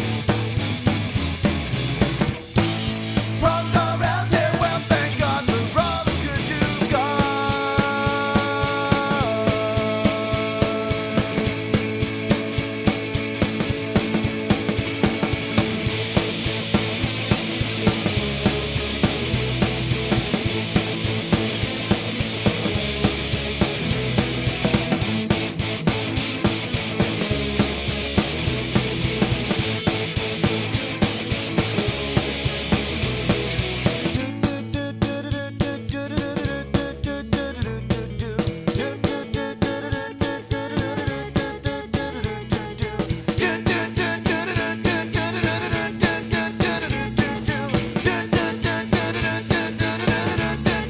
Thinking it's backed up, I can feel it. Stop your crying, at least you got your friends, you got your mind when you plead that. Problems around here, well, thank God for all the good you got.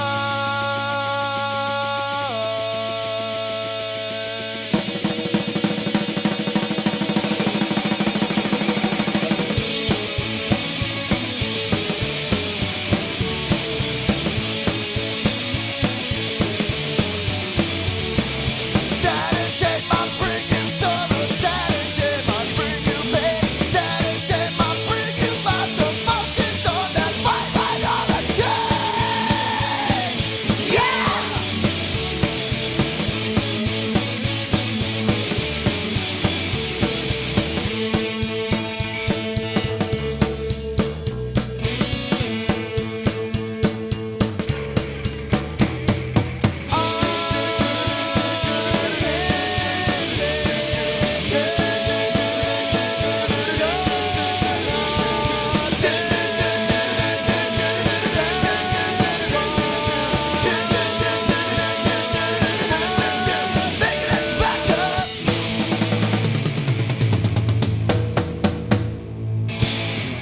All right.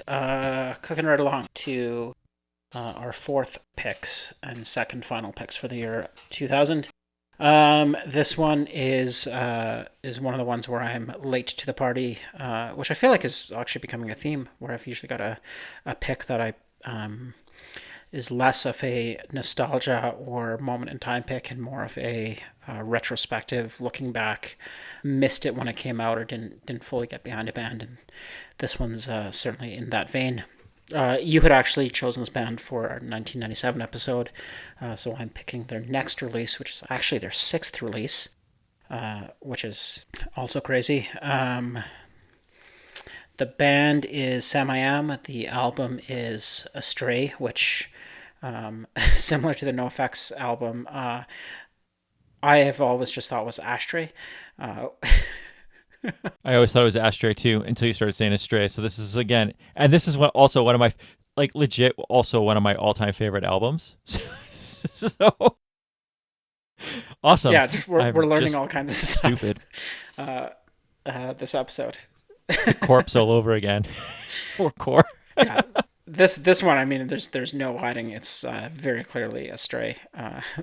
Pump Up the Volume was a little bit harder to figure out. Much like Thrice, or similar to Thrice, this was released on Hopeless Records and maybe Burning Heart in Europa over there on the other side of the Atlantic. Yeah, like I said, I was pretty late to the party with Sam I Am. Really got into them in the last 10 years or so. But looking back, like this album quite a bit. I do like the lead track, Sunshine. I like just, there's like the clean guitar tones through it. I think there's a mood to the, not just the lyrics, but the vocals and the way they're sung too, that just kind of like, in a weird, I don't know how to phrase this properly, but in a weird way, it feels like getting good advice from someone that just went through things. And you're just like, It does feel like someone's going through things on this album a lot. yeah, and I think actually now, like thinking back to in a couple episodes ago, we talked about this being like the older brother band, right? They were like a little bit more polished, a little bit more refined, a little bit more kind of grown up, like kind of like they had finished college and were working their first jobs when we were just starting, and they were going through like more significant relationships or breakups or moving out or moving cities. You have to think with Sam I Am, they're in that Gilman Street era. Like they start out there. That's like so far, like they're in the 80s, like late 80s.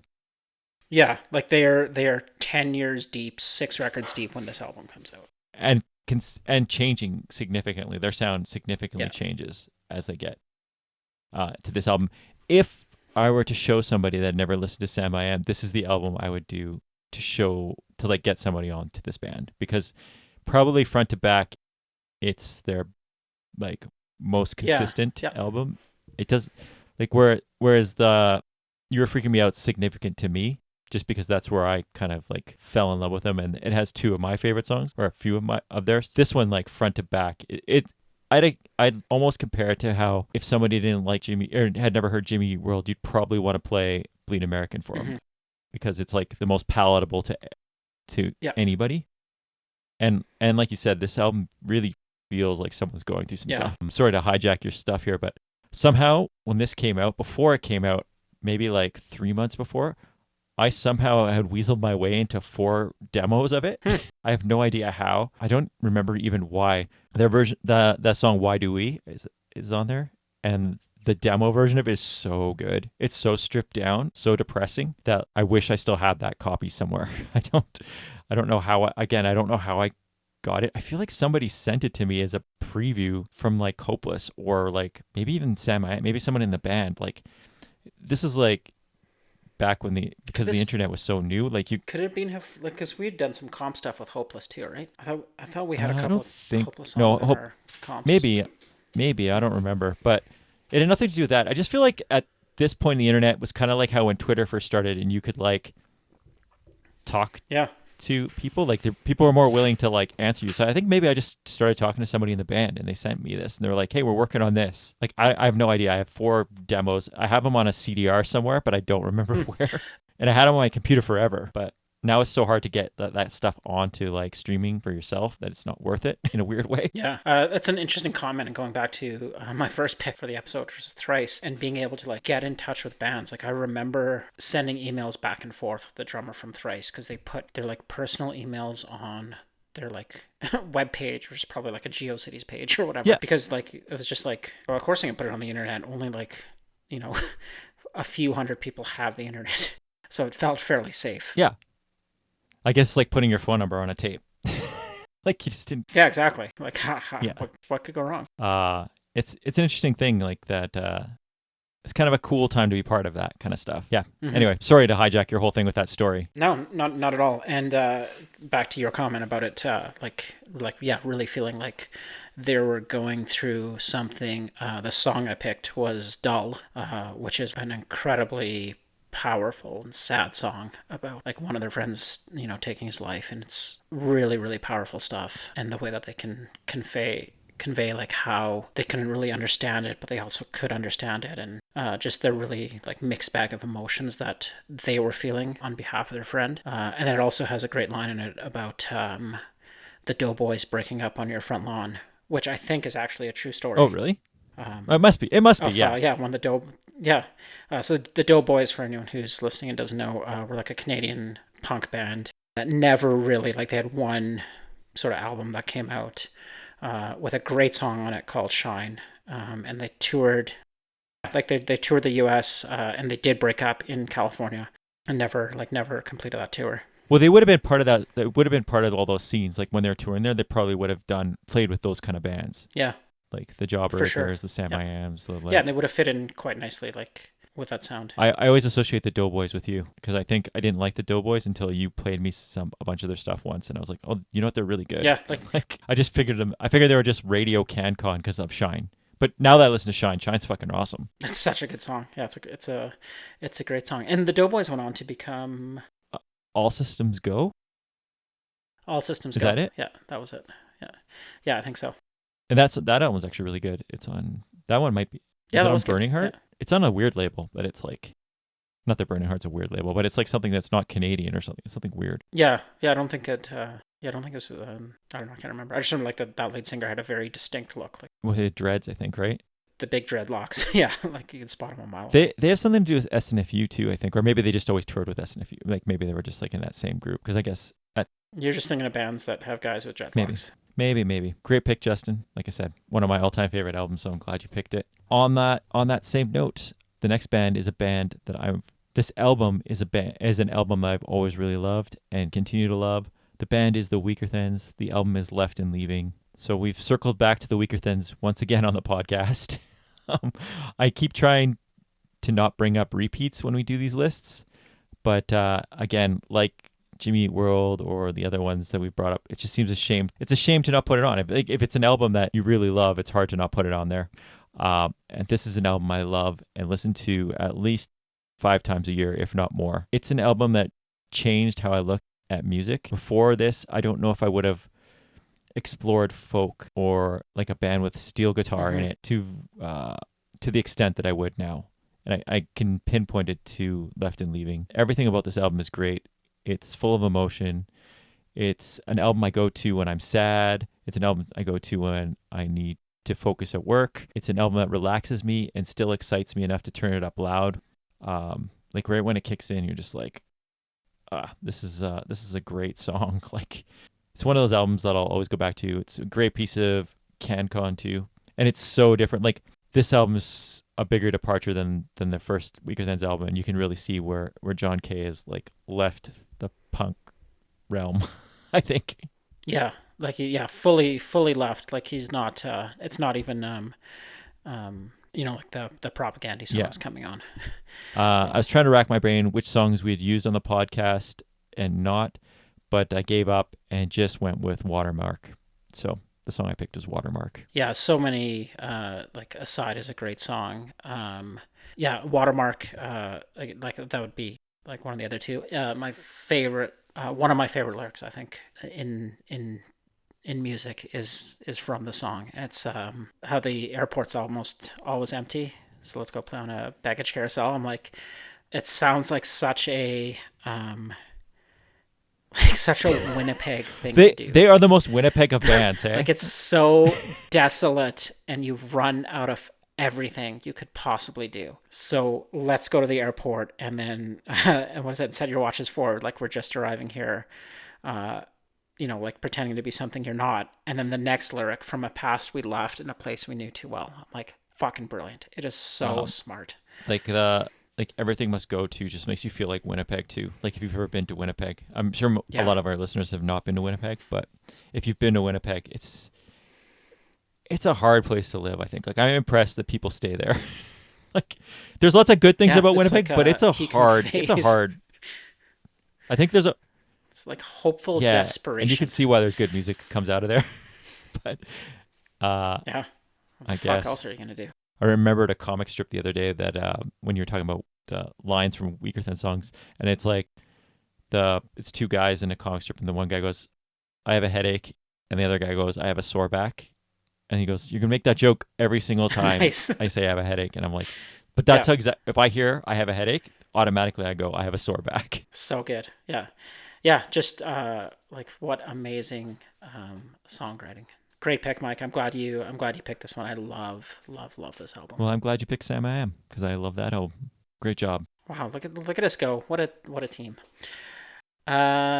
Fourth picks for the year 2000 off the album Astray. Samiam is the band and Dull is the song I picked. Off Left and Leaving by the Weakerthans, the song is Watermark.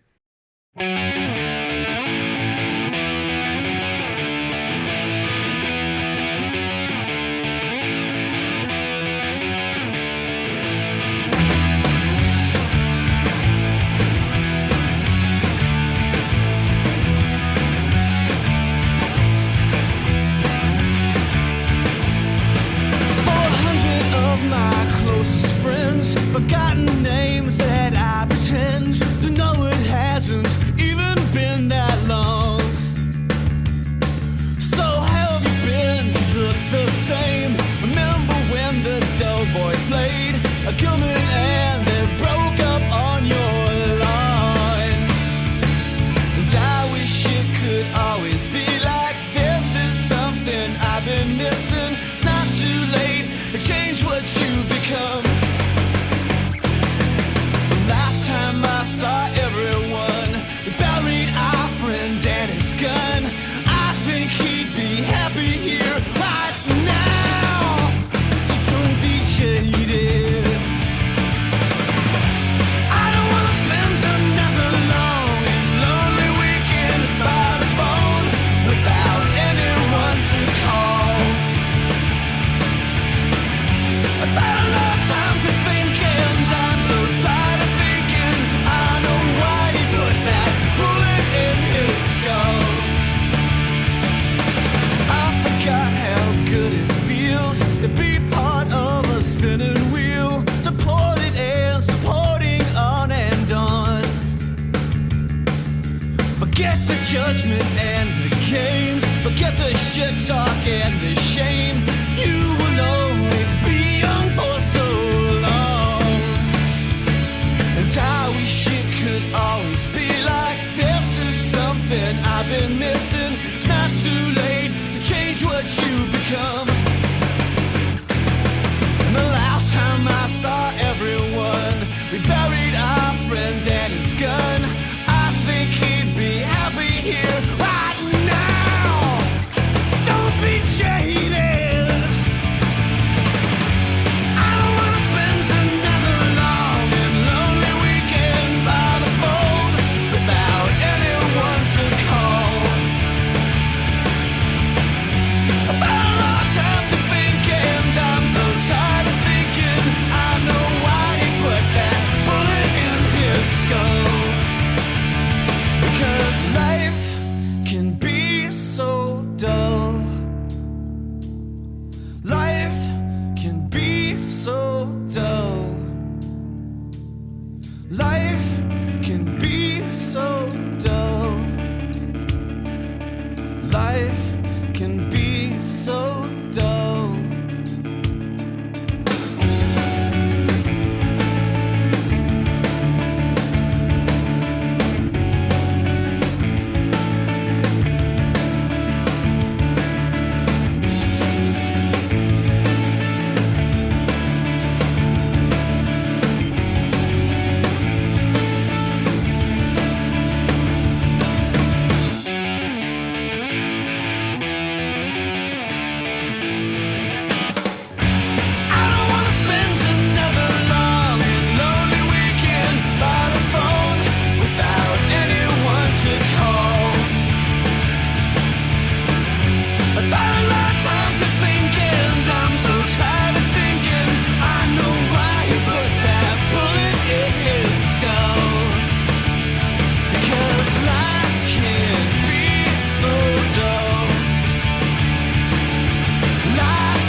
3 and grin.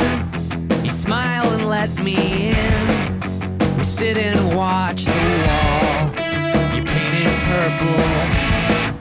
Speech will spill on space. Our little cups of grace. The pauses rattle on about the way that you cut that snow fence. Brave the blood, the metal of those hearts that you always end up pressing your tongue to. How your body still remembers things you told it to forget. How those furious affections followed you.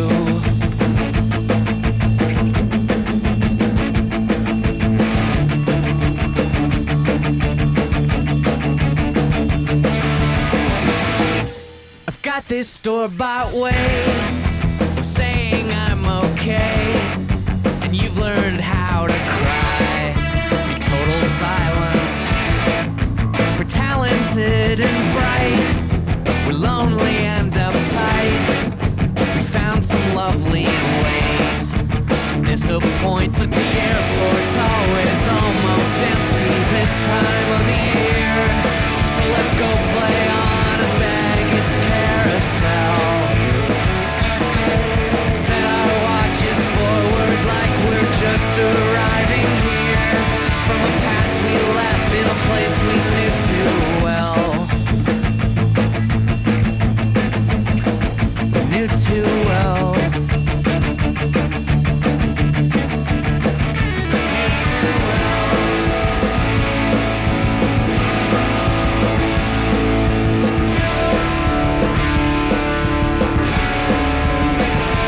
Hold on to the corners of today. I will fold them up to save until it's needed. Stand still. Let me scrub that brackish line that you got when something rose and then receded. Hold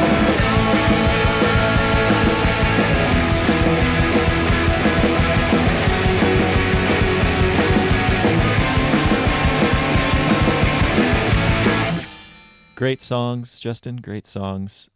As we move on and finish up the year 2000, I just want to say thank you to all our listeners for listening. Thank you to anybody that's reached out or sent in a list or that has got in touch with us or has ever given this podcast a chance. Extra special thanks to the WhatsApp group for all the wonderful things that go on in there. If you want to join, send us, get in touch. We can get you in there.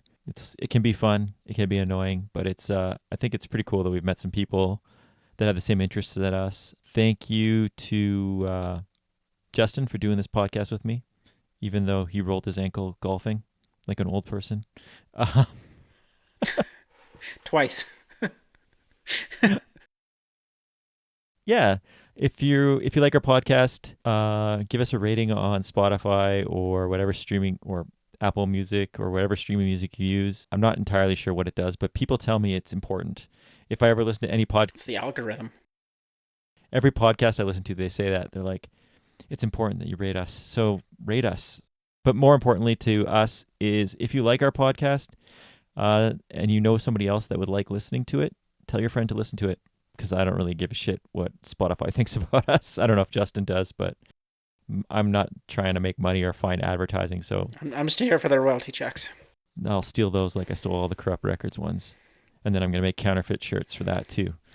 Just royalty check counterfeit shirts. Ooh, that's a good idea. I mean, next time I get a check for 5 spot, I'm going to make a check shirt. That's a good name for the first album by Rat Skulls. Royalty checks and counterfeit shirts. That's it. Bart Scampson. He's a scampster. He's a scamp. Yeah, I think that's it for thank yous. If I miss somebody that needs a thank you, it's not because I'm a jerk. It's because Justin's a jerk and he didn't remind me. Justin, do you have anything to say? I do actually have something to say, and I usually don't. I think it's really cool to see whether it's in the WhatsApp group or just the conversations that happen through like the Instagram posts. I just love that there's a small but tight-knit group of people that just happen to love the same music and can really connect to the same things. I love seeing on the chat, like, what people are collecting, and there's a passion for, for the music that we listen to. And I think it's really cool to see how much we care. And like, it may just be music, but it's actually really important to all of us. Yeah, good point, Justin. I agree. That really makes doing this all worth the while, I think, anyway. Other than getting to hang out and talk about music 100%. with my friends. I also like that. Yeah. Because I don't like leaving my house, so this is even easier. We can just do it on the Yeah. internet. Thank you, Al Gore. You know it. May have lost the election, but he invented the internet. Our last picks. We're on our last picks. We're saying goodbye to 2000. Like so many people, it just coming. I don't know what I'm going with there. I Yeah, lost my train of thought. Great segue. Lost my train of thought. Nailed that one. I don't even remember what I said there. Awesome. It's that fake whiskey I drank. So for my fifth pick, I've been excited to put this one on the podcast for a couple episodes, and I kept like waiting. I'm like, oh, it's not 2000 yet. I'm like, I can't wait to put this one on. And I actually forgot, and you reminded me that this album came out in 2000. The album is the second album from the band Boy Sets Fire. The album is After the Eulogy. And I love this album. Like, for the last 24 years have listened to this album like on a very, very consistent basis. I come back to it all the time. Funny enough, I haven't listened to anything, like haven't listened to their album before, really. I haven't really listened to the stuff that they put out after. For me, I'm like, this is the one album that I want to hear from this band. And I think it just nails like melodic hardcore. It's the most, kind of quintessential version of that sound and what it means to me. Like, this album to me is just like, it's so melodic and anthemic and heavy, and everything just kind of comes together and hits just right. And every song on it, like, I could have picked any song. I just love this album. I did hear it for the first time, quite possibly not in 2000. I'd have to really kind of think back to when our band was on tour, and we were with the guys from Angry Agency, and one of them had it on in the car or whatever, and he was just like, oh, like, you got to listen to this song. And he put on like the title track, After the Eulogy, and I was just like, okay, it's building. Okay, it feels like it's been building for the last like 8 kilometers of quiet Ontario roads, and then it kicks in and you're like, holy shit, this band is awesome. And that title track, like, man, what a way to start an album. That might be one of the best starting tracks for an album. It's so good. I'm actually surprised that and maybe there's like things where they didn't want it to be used commercially, or they didn't want it to go like too far, or maybe it was a little bit too heavy. But in the same way that New Noise is like it was in Friday Night Lights, it was used in The Bear, like it's been on like a whole bunch, like I've seen it on like different promo videos and stuff like that for sports. Like, New Noise has like this stadium rock feel to it, even though it's like from a super non-commercial punk band. I could see like After the Eulogy sort of having that same purpose. It just never did. I wonder if that's something to do with the band. It could be. They were very vocal about it, that kind of stuff, and they continue to be, like with Iron Roses. It could just be a thing like in that way, because you're right. That does actually lend itself to a lot of things like sports venues, like that intro. It would be great for any like intro to pump a crowd up in a stadium or something. Either way, great pick, great album. Like I said, I could have picked any song. I didn't pick the title track. I went with the less dramatically titled Compassion as Skull Fragments on the Wall, which I gotta love the hardcore song titles. And I love the bridge in the song, and just the lyrics of and you will burn in hell for everyone you killed, for every drop of blood you ever spilled, and the way they just build that and repeat it over and over and over again, and then it just explodes, and I'm like, it's so good. On that topic, emotion, like emo and hardcore lyrics sometimes are so hilarious. So overdramatic, yeah. They're so overdramatic, but they work so well. And when you're like a teenager and you hear that kind of stuff, it's just it hits you so hard. You think it's so deep. I mean, it is deep, but it also is like, when you're 40 and you listen to it, you're like, that's kind of cheesy sounding, but at the same time, it still rules. Yeah. Like, No, this is me. Yeah, reading reports on Monday morning in the office. sneaking it into TPS reports. That's right. Telling people they'll burn in hell That's how I feel about. for Work too on Monday. for every quarterly projection you miss. I'm gonna stick with the heavy, and for this pick, I went back and forth between the Murder City Devils and my eventual pick, which is a band called The Haunted. And since I've already used Murder City Devils a lot, I thought, why not bring in one of my favorite metal albums of all time? The Haunted are a metal thrash hardcore band from Gothenburg, Sweden, and they were formed out of the ashes of Legends at the Gates. Have you been to Gothenburg, Sweden, Justin? I have, since you lived there. and I don't know if you're listening. My mouth literally dropped when he said you picked The Haunted because, yeah, love that band, and Gothenburg is like such a cool place. It's maybe like the most rock and roll city I've ever been to, where you see people in like full black, full sleeve tattoos, massive beards, and you're like, oh, that's cool. That guy's the bank manager, right? Like it's like, like oh, there's a some very lovely lady with fishnet stockings and like a nose piercing connected to her ear with a chain. Oh, and she's walking the elementary kids to school. Like it's so rock and roll. Like, so it's not surprising. Like that's where so much of like That the metal stuff metal comes bands from? come from. Yeah. It's a cool city. The Haunted Baby Do It is their second release. It's the first one I ever heard of them. And this is one of those albums I checked out solely based on the artwork and the title of the album. It features pics of notorious serial killers and criminals. And when I heard the song Bury Your Dead, I was just blown away. And I picked up that album that night. And it's still been one that's in heavy rotation for me. One of the things I learned doing research for this is I'm not alone in thinking it rules, because it won a Swedish Grammy for Best Hard Rock Album, which I can only assume is on par with the Junos. But it's still something, seeing as Sweden is a solid metal scene and hard rock scene. So I would say it's still a big deal. To call us hard rock is like what an understatement. Yeah, I think that kind of stuff's always weird in those award show things. Yeah. It never really makes sense. But good for them for winning that. For sure. The title was originally supposed to be Made Me Do It, but they changed it to The Haunted Made Me Do It as the artwork came together. And when asked about it, the band responded with, "We used The Haunted Made Me Do It as a cynical statement to all the censorship discussion in the US to sloppy cunts like Tipper Gore and the PMRC. People are going to do what they want to do regardless. And the whole concept is about individual responsibility for his or her actions and your life. It's easy to blame someone else and not notice the real problems in society. Taking the easy way out in the Ramirez case would be, we have to ban AC/DC because he wore an AC/DC shirt." So that was a long-winded way to say they were sick of people blaming metal for stuff or music for just things. lean right into it and be like, yeah, if you're gonna blame us, like this is how Like, obvious we're gonna be about it. and for some, I've always been really obsessed with the Satanic Panic. Like even when I was a kid, I just always thought it was hilarious because I listened to so much metal and quote unquote scary and sketchy music, and not once was I ever like what I would consider a bad kid. I wasn't violent or like in a into the cult or occult in anything. any fashion. Like, Yeah.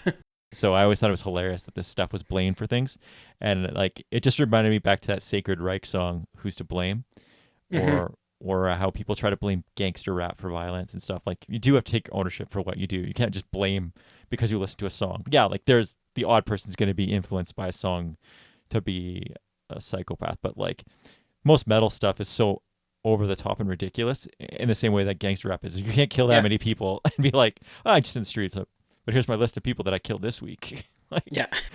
this album is a non-stop assault of riffs and it's just like a heavy sound. The artwork rules, and if you're looking for a good thrash metal album from that era, this is it. On that note, I went with Bury Your Dead because that's the song that sold me on the album. Oh, Mike, such a great pick. I'm actually sort of mad at myself for sleeping on this one and totally missing it as a pickup.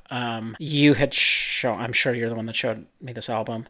And anyone that has not heard this, if you like metal or even anything close to it, like get the CD or plug in Spotify, start with the opening track that just builds and builds. It's like staticky feedback.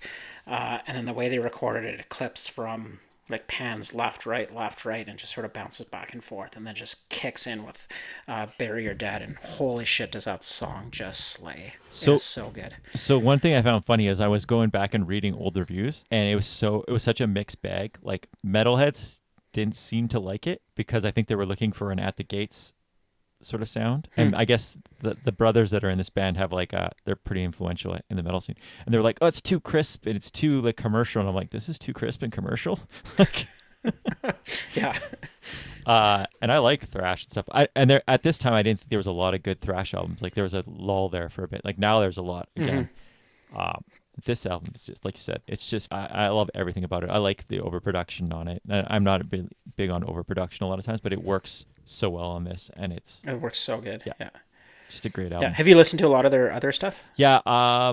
First album I like, but it's more like old school, like leans into that like Scandinavian death metal thing and thrash. And then after this album, I don't love anything they did, but I know they had lineup changes and stuff like that. So Yeah, I feel like after this, they went more in that like hard rock direction. Yeah. And then I think after that, they sort of like slowed things down. Like, but yeah, this is such a great pick. I'm glad you picked that one. awesome. Yeah, that's it. I think that's the year 2000. We went through it all. I don't think there's anything else I have to say about the year 2000. In the year 2000. I will say it was hard to look up the year 2000 on the internet because you look up music from 2000, then it's like give you the whole decade. And Yeah, it gives you like the whole decade. I'm like, I don't need this fucking album from 2009.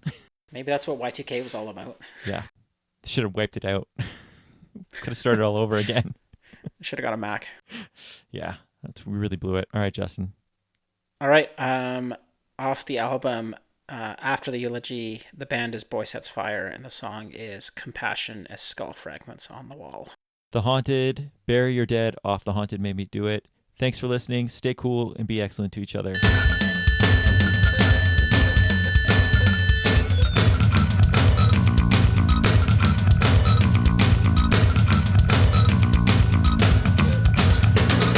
Front and center, 10% for the fun, build a fight.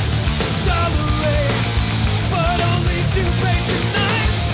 Hang a noose like a crucifix, angle tie, leg breaking. Your shit becomes suicide.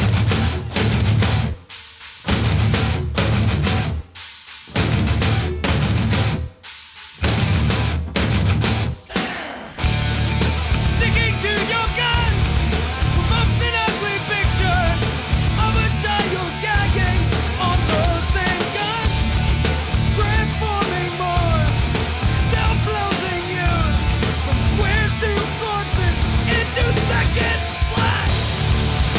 You've got correction in every transgress, immediate approval distress. Call out your anger, bombings whitewashed down. Your perversion, your blame, your turn. Trigger fingerprints in a pool of blood. Pray for us that our sins come undone. Now that you've decided